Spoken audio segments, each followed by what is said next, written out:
Hello everyone, Thempire Ian here with more new cards. We got a couple of new cards to look at, but first I want to take a look at this new Hypland. Did I say Hypland? I don't know why I said Hypland. Hypland. You know, when the Norwegians took over Hypland, it was not a very hype place, so they called it Hypland to make people move there. No, Hypland. So this, I think we've seen this version of this hoodie for a while, the black version, and I think this one looks lame as hell. This is like a classic I am embarrassed to be wearing colors because I'm a man kind of outfit here. It's just like black with gold highlights. Boo, boring. The gold one though is new. Like we haven't seen, like we saw a preview of this, but we didn't see the gold one yet. And I really like the way the gold one looks. I think the front looks a little weird because it doesn't have any of the emblematics. It just has the puzzle piece shape, which is kind of lame, but the back looks so nice. It really looks nice. I like it a lot. The bags are a little strange. I don't get the handbags so much. But I just thought those were cool. Anyways, new cards. So first up we have Saiba, the Fighting Swordsmith. It's a level 7 Earth Warrior Synchro. So it's a Warrior Synchro, so you know, think about what that could mean. Maybe this is 6 Samurai stuff. Maybe this is potentially Infernoble Knight stuff, but it's not a fire, so it might not be. Maybe it's more generic, so it can kind of work for both. We'll see. Level 7 Earth Warrior Synchro effect monster, 2000 effect, or 2000 attack, and 1500 defense. Generic materials. You can only use the first, second, or sixth per turn. You can target one level 6 or lower warrior monster in your graveyard. Special element that target, but its effects are negated. Also, this card cannot be used as a material for a synchro monster for the rest of this turn. Okay. But it doesn't stop you from using it as link material. I don't know why you would want to, but that's one thing that's true about this card.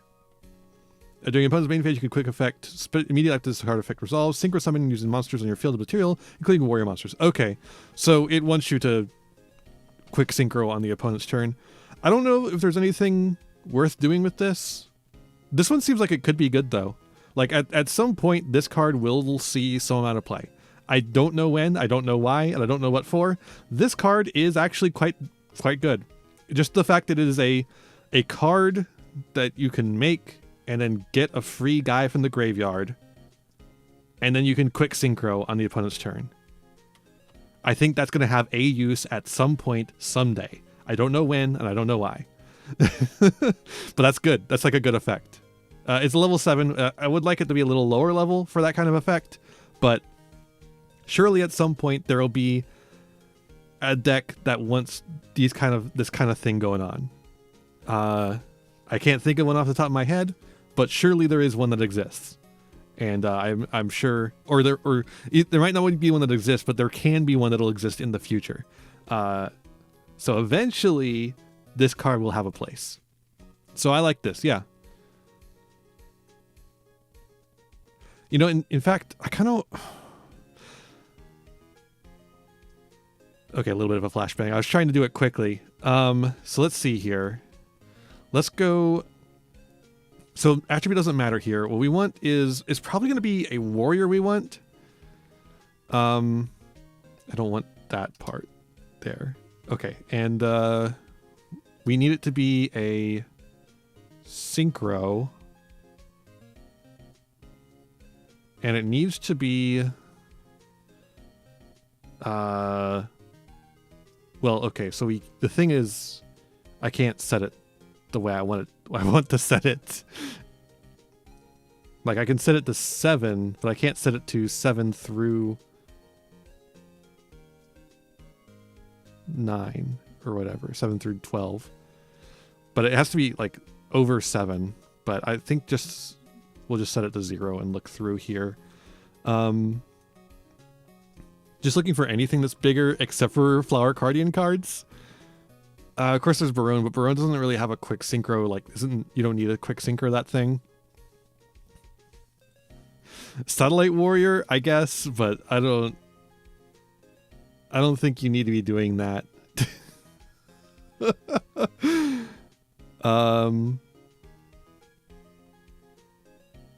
Goyo King. No, I don't think so. I don't think you're going to be doing Crimson Blader. You could go in for Noble Charles, but he doesn't have a quick synchro. There's no reason to quick synchro into him. I'm not seeing anything that's like really blowing me away as like something you would use this to quick synchro into, and the next page button isn't working. So I love this. Here, I could just change the limit there. Scroll back down. Yeah, I'm not seeing anything that's like, there's just not like a lot of I mean, it doesn't lock you into warriors or anything, so you could just quick synchro into something else. The only reason I was looking for warrior specifically is because I'm imagining this in a warrior deck where there might be some sort of lock in there, but there might not be. So maybe you can just generically use it as something to quick synchro into a good card that isn't a warrior, because there aren't any good warriors that are a higher level than 7 apparently that have a quick like on summon effect, I should say, because obviously Baron de Fleur exists, although it's banned in TCG. All right, let's take a look at these other cards. We have a new Gaia card, Soul of Gaia the Fierce Knight. There's always a new Gaia card, so, you know, here's a new Gaia card. I like how he's still green. They made him even more green than before. He's got shown a bit more skin on his purple horse. Level 6 Earth Warrior effect monster, 2300 attack, 2100 defense. Always treat it as a Millennium card. That's interesting. So this is a Millennium archetype card. Huh. I was not expecting that. I guess there's the background there, yeah. You know, it's weird. Gaia, I would expect not to be in the Millennium deck, but to be in the Shining Sarcophagus deck, right? I mean, I know Gaia's from Grandpa's deck too, but, you know, so is Dark Magician. Dark Magician went in the Shining Sarcophagus. Huh. So I thought only the monsters that were originally called Millennium whatever went in there. That's interesting. Okay, so it's a Millennium monster. What does it do? You can only use the third effect of this card's name once per turn. If there's a level 5 or higher monster on the field, this card can be normal summon without a tribute. Okay, so that makes it pretty easy to get out because Millennium cards are all like really high level monsters and they summon themselves out to the field. Except for the really bad hand trap guys. Don't worry about those though. Monsters your opponent normal or special summons in attack position have their level increased by 7. That's really interesting. So this is like the Speedroid card, high Speedroid Glider 2. It's like a weird little floodgate that doesn't really seem to do anything in particular, but can really fuck up specific strategies. I mean, like, this destroys Ryziel, right? They can't do anything under this. Unless they, you know, have any number of non-engine to stop that. When your opponent activates a monster effect, you can send another face-up level 5 or higher monster card you control to the graveyard and negate that activation if you do destroy that card. Okay, and since this is a Millennium card, this is something that can actually stay on the field after you activate Millennium Ankh, as are any of the other Millennium cards that you have on the field.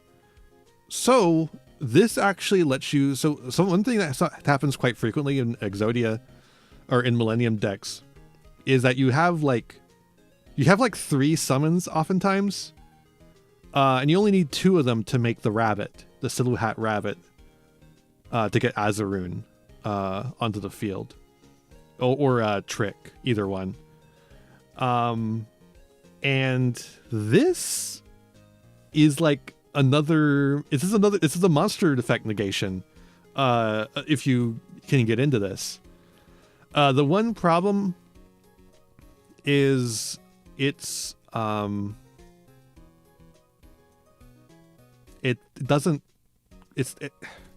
Millennium doesn't have a good way to get to this card. Millennium's an extremely consistent archetype. Don't get me wrong. It's probably the most consistent archetype ever printed.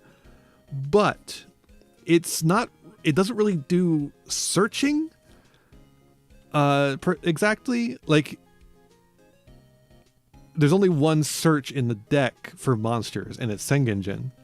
And you need that to make sure you get into the other Millennium cards. Usually, like generally speaking, you need that to get the other Millennium cards.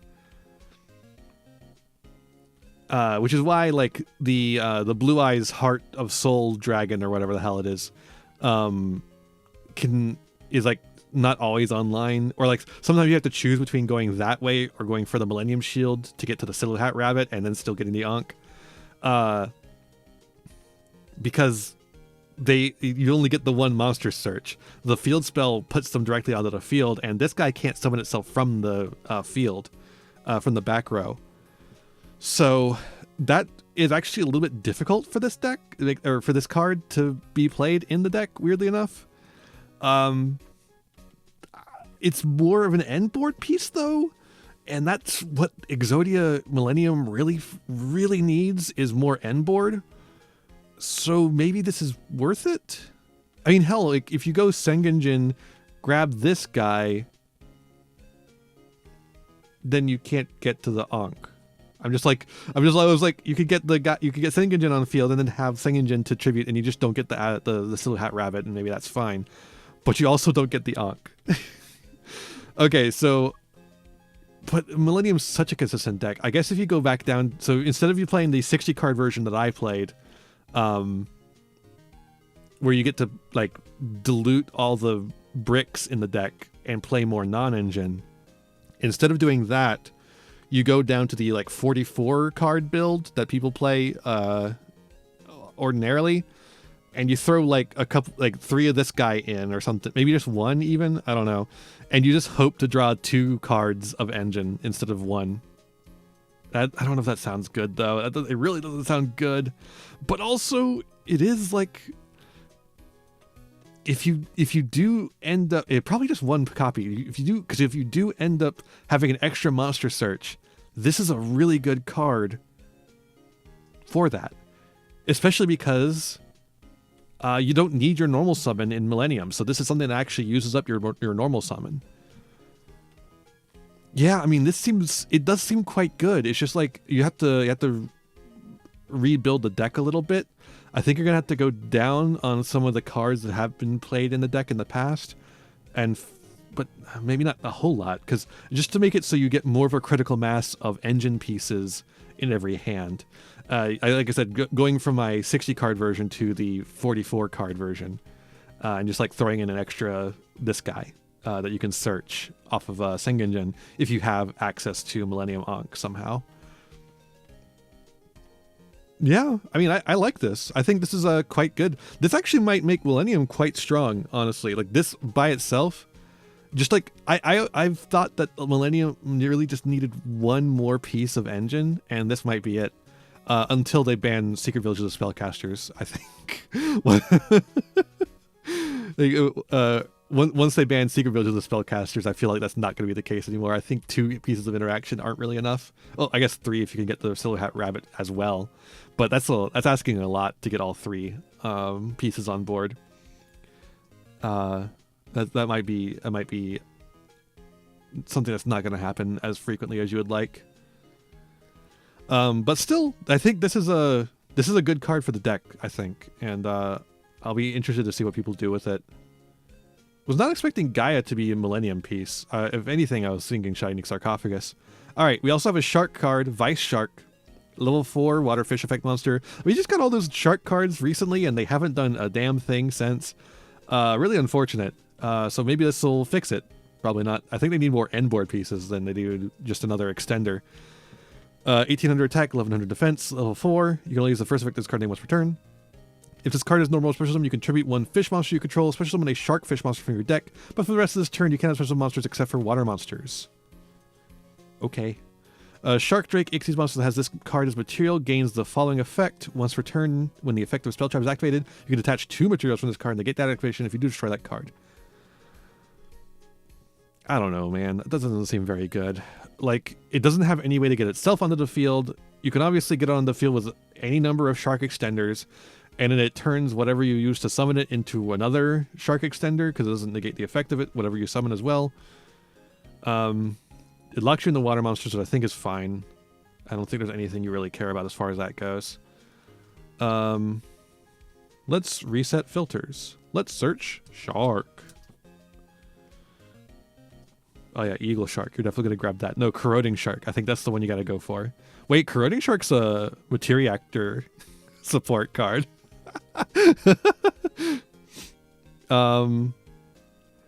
So, I mean, there's so many shark cards. Buzzsaw, does Buzzsaw negate the one it summons? You cannot activate its effect this turn. Yeah. So that doesn't help you. But there's one of these that's gonna help you, I'm sure. Get it out on the field. There can't be no way to get that card out in the field. Surely one of these cards gets that card onto the field. The problem I have with it is that I don't think Shark needs more extenders. They have like a ton. And then, so like the effect we got to worry about then is like, okay, sure. We got more extenders. You can do a little bit more maybe. But the thing you got to worry about is the second effect. Like, what does the second effect do for you? And it's a negate, but it's a pretty limited negate, and it requires you to detach 2 materials. Wow, that next page just does not work at all. That's crazy. Increase that limit. So I just don't know that I really feel like this is good. Like I just don't think the card is particularly good. Surfacing Big Jaw. What does this one do again?